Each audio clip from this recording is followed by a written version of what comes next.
Okay, you guys, hi, welcome to the channel. I'm so excited because if you can tell already, I'm not using my robot voice anymore.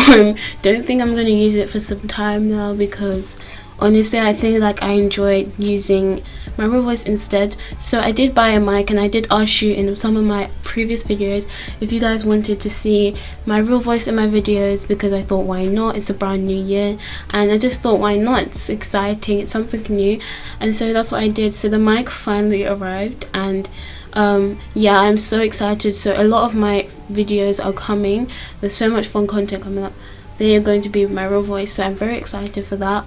But in today's video I thought I'd use my real voice because you know that's dope and cool. Before we get on today's video, I'm going to do a couple disclaimers, so if you want to get straight onto the video then you can click on the section. I'm going to put chapters in today's video, so yeah, go ahead and click on that section. But I am going to say some disclaimers, and also be sure to hit subscribe and click the like button because this video honestly took some time to edit and I'd really appreciate it if you could do that. So yeah, so the disclaimers I'm going to say is, first and foremost, thank you so much for 700 subs.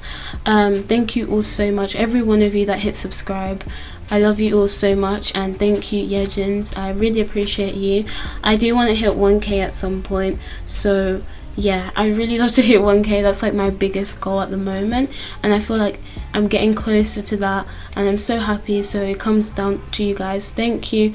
And yeah, but the main thing I wanted to say is I'm going to be creating a series on my channel where I talk about K-pop related things I dislike or K-pop related things, ranking them. So the K-pop idols I dislike video, a lot of you guys seem to subscribe or find my channel from those videos, which I think is so cool and so dope.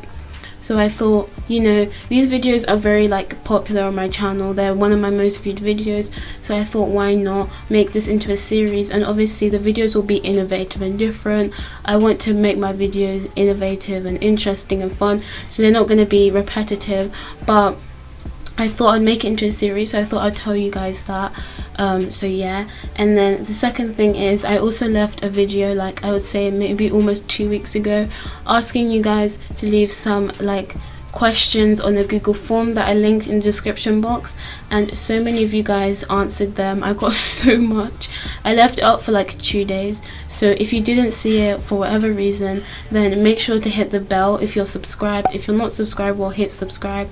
If you're subscribed, then definitely hit the bell because you'll be notified whenever I post, and your question might be featured.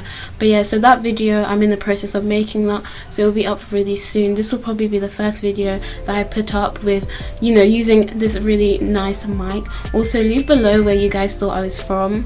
I'm actually not from the US. It seems like a lot of you guys, according to my YouTube analytics, are from the US, and I thought that was so cool because I'm not from there. I know some of you guys may have just assumed I'm from the US, but I'm not. But I still think that's so awesome.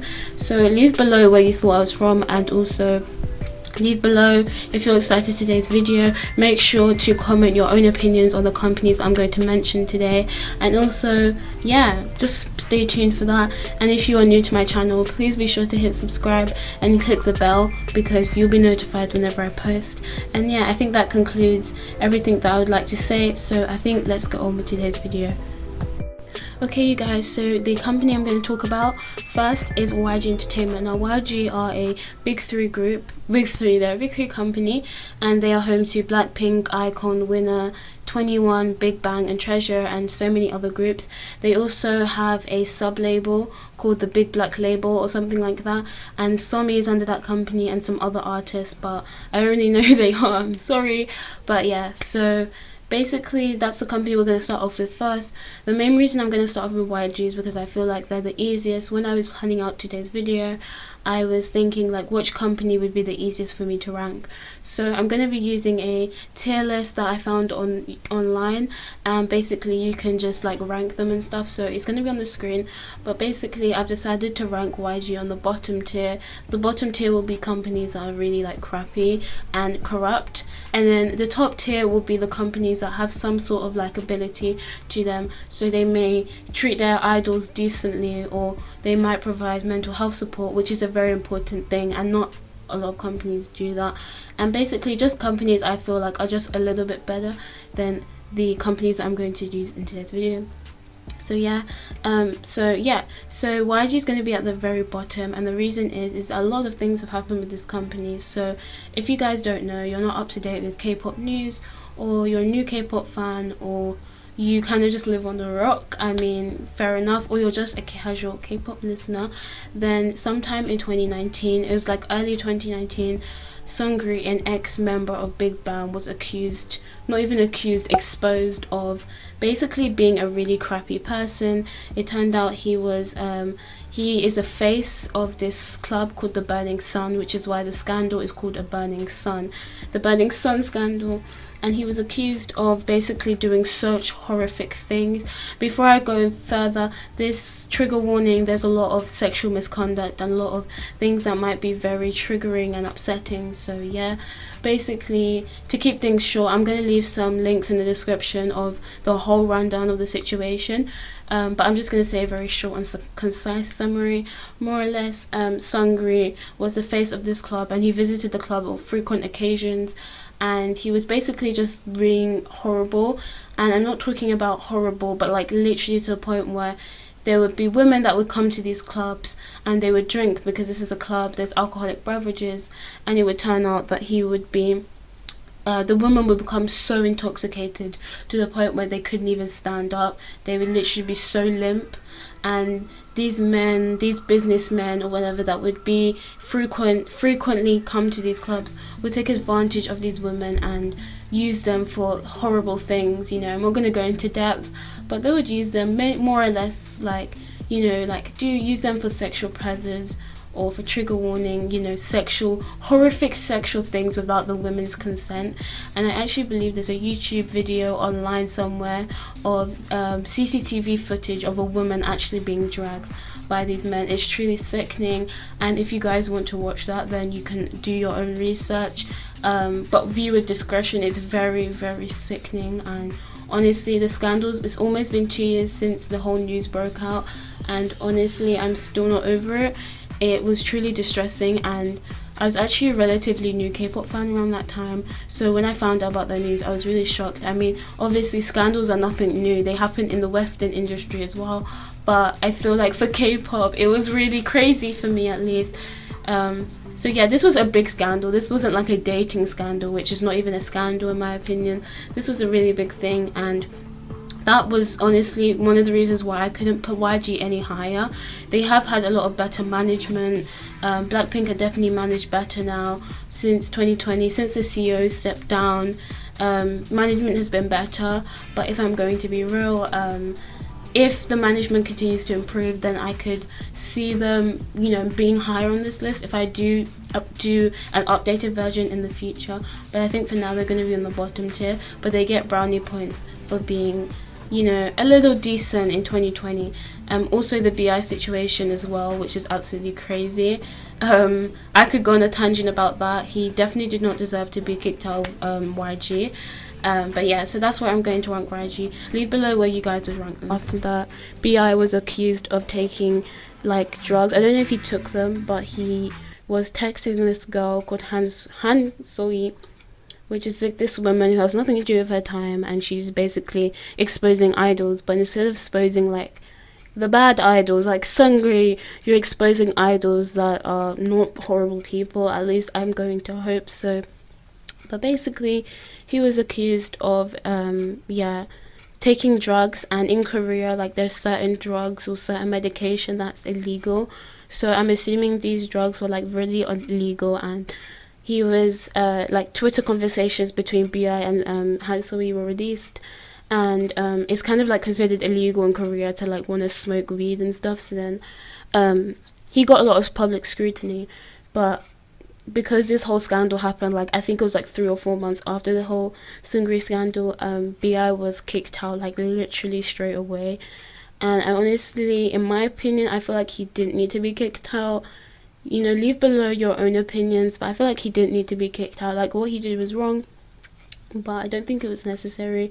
But yeah, he got kicked out by YG, and I have a feeling because YG was in already very hot water, they were kind of like, yeah, you need to leave.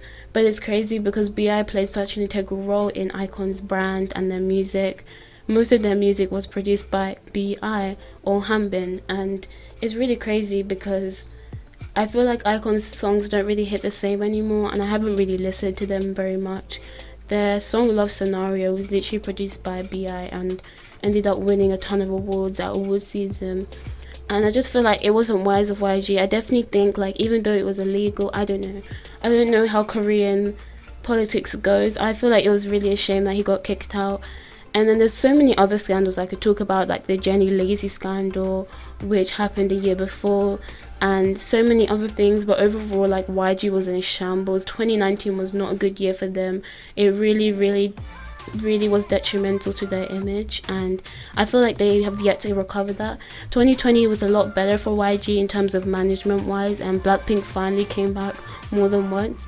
That being said, they have new management, but let's see if this will like stay this way. And obviously we're now in 2020, it's a new year, so if the management keeps improving and they keep being better, then I could definitely see the company, being good, because that's what we want to see, companies at least being different, that the standards on the floor when it comes to companies. But yeah, okay, you guys, so we're on to the next company. So the next company I'm going to be talking about is YG. No, not YG, I just did YG.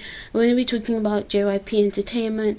And before we begin, I might be a little bit biased because if you can't tell already from my channel, I am a ITZY fan, or a Midgie, and my alt bias is Hwang Yeji. I love her a lot. But I digress. So yeah, ITZY are under JYP. That being said, the company, I hate that company so much, and my faves might be under that company, but I'm not going to diminish the fact that I really don't like anything about that company. There are good things about it, but I think they're quite bad. And the main reason that I wanted to do JYP next is because I feel like, in my opinion, a lot of people think they're a good company, and I won't even lie, I did used to think they were a decent company because they seem to care about their idols' mental health, which is one thing I'll give them props to, because they do. And I believe a Day6 member was saying that JYP provided him with mental health support, so we love that. And honestly, I'm sorry, but I don't think SM Entertainment can relate, because a lot of former SM idols have come out saying that their mental health wasn't really given importance. So yeah, but what I'm about to say is all my opinions, so if you have a different opinion, that's completely fine. You can leave below where you think JYP should be ranked. I'm going to rank JYP in the second to last area, and I'll tell you guys why. So first of all, if you guys don't know, which you should know, ITZY are having an ITZY they're having an English album release coming out really soon.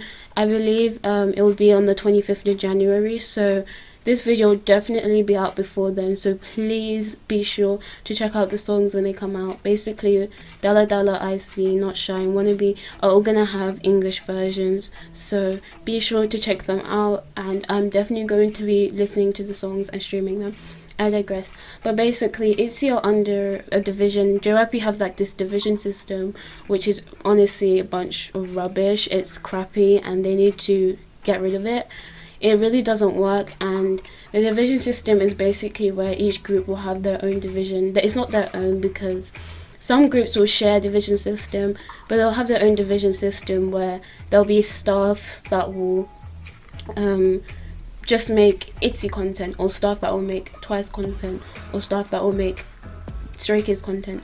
So basically that's kind of how it's like, and at first I feel like the concept is quite cool, and I did think it was an awesome idea at first, but honestly it really isn't working, and I feel like it's really being poorly executed. And basically the division system is supposed to help, it's supposed to be something that's going to make promotions better, but it's almost worse. And the division system is such a false thing that I could go on and on about. Essentially, the girls are under Division 2, and I absolutely hate that division. It's probably one of the worst divisions alongside Studio J or whatever. Apparently, they're really bad as well. But yeah, I really dislike that division. And so for that, definitely gonna not rank JYP any higher. Not to mention the company is overall very problematic. I mean, almost every company is corrupt. But the things he said about his female idols, like they need to lose weight. Um, a couple Twice members have come out saying that they were basically told to diet. There's a lot of problematic ish. There's a lot of videos online of JYP just really the company and the CEO being a complete asshole. So you can check them out. I will probably try and leave a couple links. And then obviously we've got Seven leaving the company. It's really crazy. The fact that none of the members, not even one of them, re-signed with JYP is really crazy. I actually think JYP wanted Yeonjae and Jackson to stay, but GOT7 wanted to stay as like they wanted them. It was kind of like a seven or nothing kind of thing. But yeah, overall, they're just a really flawed company, and obviously every company is. But honestly, the division system, their mismanagement, it's just horrible. And my wishes would be for the girls to just be promoted better because they're extremely popular. And in my opinion, I feel like, no offense, but I feel like ITZY would be really, I feel like they would do really well in the West. And as much as I like Twice, I feel like they should stick to being Korean. They're very big in Korea, they're very big in Japan. I think they should stick to doing that because, I don't think Americans will vibe with them, whereas I think ITZY would vibe more with American audiences. I don't know if they're going to be crazy big over there, but I'd really love the girls to sign with like an American label because Division 2 are not doing their job. But when have they ever? And quite a few other JYP fandoms and stuff have been complaining about their management. A couple once has sent some trucks to JYP and so many other things. So yeah, so overall I'm going to rank them second to last. So they're not completely horrible, but they're pretty darn bad. They're not going to be in the last tier with YG, but they're pretty bad. So yeah. Okay, you guys, so the next company I'm going to do is SM Entertainment, and put SM on the mediocre tier. So they're not exactly bad, but in fact they are bad, but I've kind of put them like in the middle basically, mainly because they are a very effed up company, and I'm going to explain why. I mean, by the end of this video, you guys are going to understand that no company is perfect, and if you're somebody who stands companies, which you shouldn't do by the way, or if you're somebody who likes companies, you can do that, of course. There's always going to be good companies out there, but I think you can like a company but don't defend them for everything because they're still a business and they most likely don't really care about you. And I say that as nicely as I can, but I digress. So basically, we'll start off with the good things about SM. So if I'm going to be honest, I feel like for me, I don't, similar to YG, I don't listen to their groups that much, but I definitely listen to them more than YG groups. So I do listen to Red Velvet here and there, and I also listen to aespa, who recently just debuted, and then I also listen to NCT. So I don't stand any SM groups, but I can admit that their songs are pretty good. Yeah, their discography is good, I'll give them that. And I guess the company is very they seem to really strive for perfection, and their music, make sure their music is top quality, which is something I can appreciate. And yeah, companies should definitely follow suit. That being said, this might be an unpopular opinion, but it seems like a lot of people seem to really like SM, and that's a really good thing. But for me personally, I think I could say this in a non-biased way because I don't stand in any of the groups under this company. So what I'm saying is completely my own opinion. If you don't agree or you agree, that's cool. Leave it below and we can have a concise discussion. But yeah, basically, I personally do believe that as much as the SM is a good company, I don't know if you guys know, but they have created a lot of slave contracts where basically when their idols debut, they are under a 10-year contract, which is now illegal. But when they made these contracts, these were legal at the time. They were legal at the time, so this wasn't illegal. And I believe EXO and Red Velvet still have 10-year contracts, or they did have 10-year contracts, which is absolutely insane. I mean, yeah, 10 years doesn't sound that long, but can you imagine being in the same job for 10 years? Yes, being an idol and having a normal conventional job are very different things. Well, honestly, They're also a big three company, similarly to JYP and YG. They really shaped the K-pop industry, and they're also very influential. Despite this, yeah, SM. I'm not gonna lie, they're probably, I don't want to say the trickiest, but they were the company where I was a little bit struggling where to place them, because when I was planning out this video, I was thinking like where I was gonna put them. They're definitely not gonna be at the top, but I wouldn't put them on the bottom necessarily. I feel like it's insane that they got away with that, and I feel like because it happened so long ago, so many people either don't remember or they don't know. I myself didn't know. I actually did a bit of research into SM because I really wanted to make sure my facts were right. And if I believe, they also had a couple lawsuits with their Chinese members. In EXO, there used to be two former members called Tayu. I don't know how you I don't know how you say his name, but his name will be on the screen.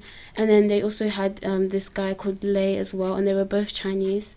Both of them actually filed lawsuits against SM Entertainment, which I mean, I'm gonna be real, like, has any JYP artist, has any YG artist filed lawsuits against their company? Yes.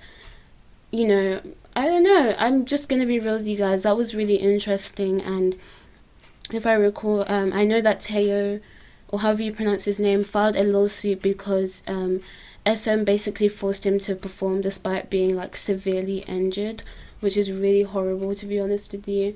And it's quite crazy. And this was like back in like 2014, like 2014, 2015, which is a really long time ago.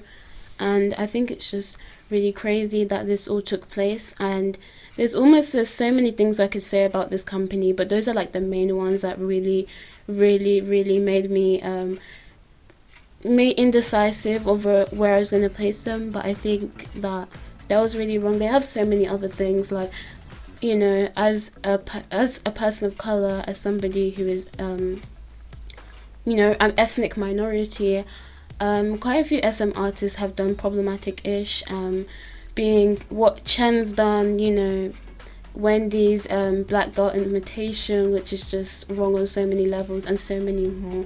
So yeah, so basically SM may have really good songs, but that doesn't diminish the fact that they've done some horrible-ish. So yeah, essentially all the big three companies are bad and good in their own right. So for that, I'm going to put them in the middle, and the only reason I put them in the middle is just solely because if we just ignore the problematicness of the company, there are more likable factors, like their music. As K-pop consumers, music, in my opinion, is one of the most important factors. Like, I can't necessarily stand a group if I don't vibe with their music. It might vary for you, but when I stand a group, I always make sure I like their music or their songs before I stand them. Of course, personality and variety appeal are important, but music is an important factor for me. And if I stand a group, it's most likely because I also like their music. But yeah, they have good music, and I'll definitely admit that Red Velvet have some bops like Sunny Side Up and many more. But yeah, so they're gonna be in the mediocre tier, and please leave below, Yejins, where you guys would rank them. Okay, you guys, so we're going to move on to the next company.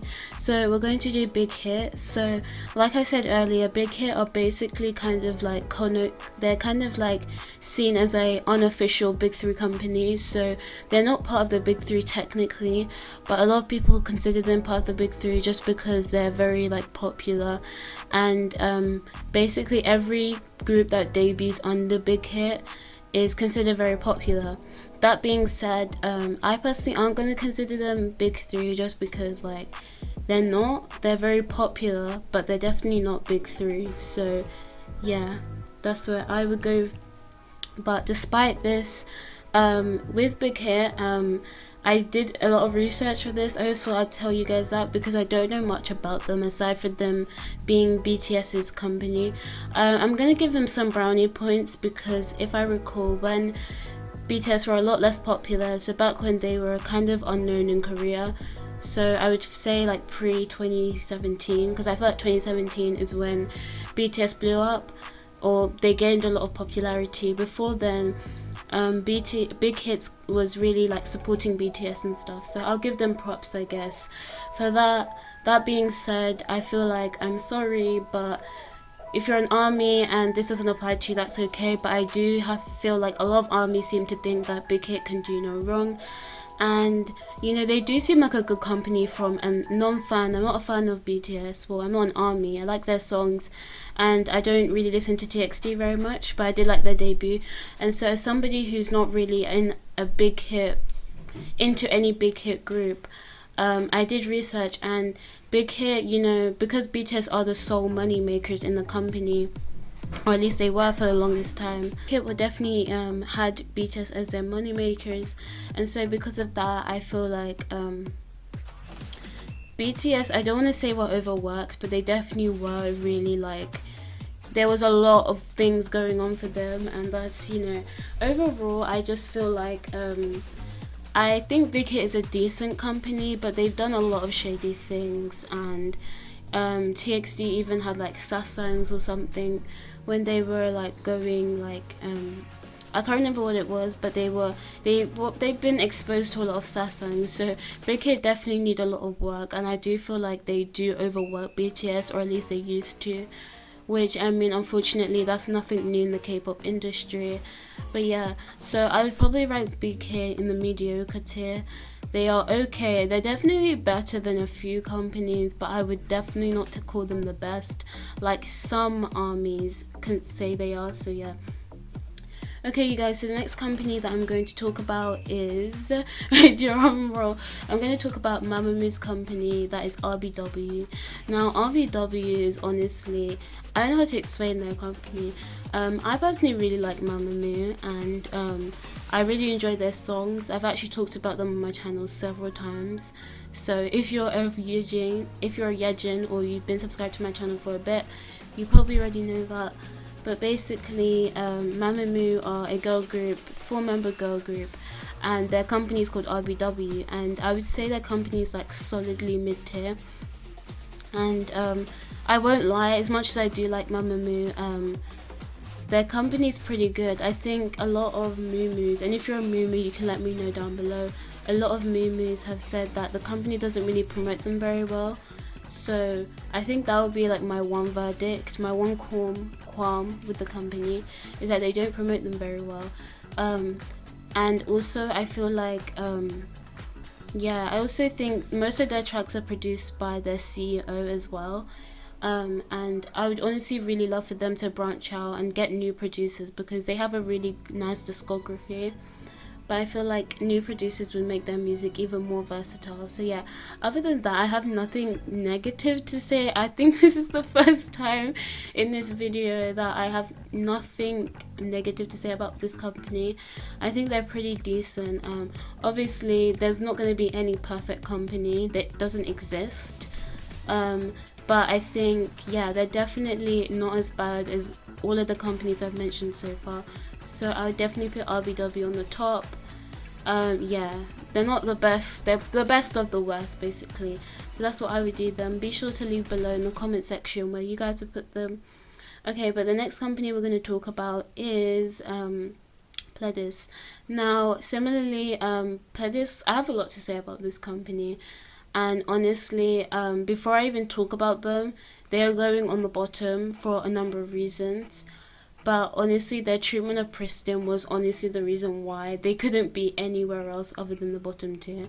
Okay, you guys, so like I was saying earlier, Preston basically were an IOI group. They had 2 IOI members, if I recall, and they debuted in 2017, and they were so popular. Like, I remember when they first came out. And I don't actually remember, but I got into K-pop like in 2019. I digress, but I do know that when they first came out, they were extremely popular. There's so many videos on the group that I'm going to, honestly, I feel like most of you guys probably know them already. But yeah, they were very successful, so successful in fact that they ended up winning Rookie of the Year. And I don't think you guys understand, you just might not understand, but when you're not a big 3 company, it can be really difficult to get awards, and they were from a non-big 3 company. Pledis is, not exactly a new good company, but they weren't exactly, big 3 either. So they ended up winning Rookie of the Year, and they probably, in my opinion, were had the most hype and popularity in the group after IOI's disbandment, and basically Pledis just threw it all down the drain, and the group were active for a very short amount of time. They had their debut that was really well received, and then they had their first comeback, and that was also really good, and then they kind of just disappeared after that. Now I can't remember I'm not going to go over the whole logistics of it all and all that, but there are loads of videos online about their whole situation, so I definitely recommend doing your own research. But they were basically inactive for a really long time, and I think 2019, I think it was 2018, Pristin V had a comeback, so it was only like 4 members. Pristin are 12 members, but Pristin V was like 5 members, and it was a really great song, and a lot of highs, which is Pristin's fandom, were thinking Pristin are gonna come back now, like this is going to be it. But everybody was completely wrong, and it turned out that they never came back after that, and then Pledis announced their disbandment sometime in 2019. So honestly, it's really sad, and for that, that whole situation, just so much wasted potential. I know that when any K-pop group disbands, whether they're, a senior group after they hit their 7-year mark, or it's a rookie group that had to disband due to COVID or whatever, honestly, like, Pristin has so much wasted potential. And I mean, look, you can look for yourself. They had pretty decent album sales. They had so much hype, and ironically, Pristin were a really large group, but there wasn't really any member disparity. Like in Gugudan, people only really cared for Mina and Sejong, whereas in Pristin, people seem to also like the other 10 members, which is so crazy because there was a lot of them. But overall, it was really horrible, and honestly, Pristin were such a talented group, and they deserved so much more better. Their company did them so dirty, and honestly, I could go on and on. There was even the maknae of the group, is like 20 now or something, but when she was in Pristin, she had actually trained for almost a decade. She trained for a decade. Honestly, I'm like, wow, I'm still not over it, because I actually discovered Pristin when they were inactive, and then found them out through their subunit Pristin V. But yeah, I'm really devastated with what happened to them. So yeah, okay, so next company we're going to be talking about is FNC Entertainment.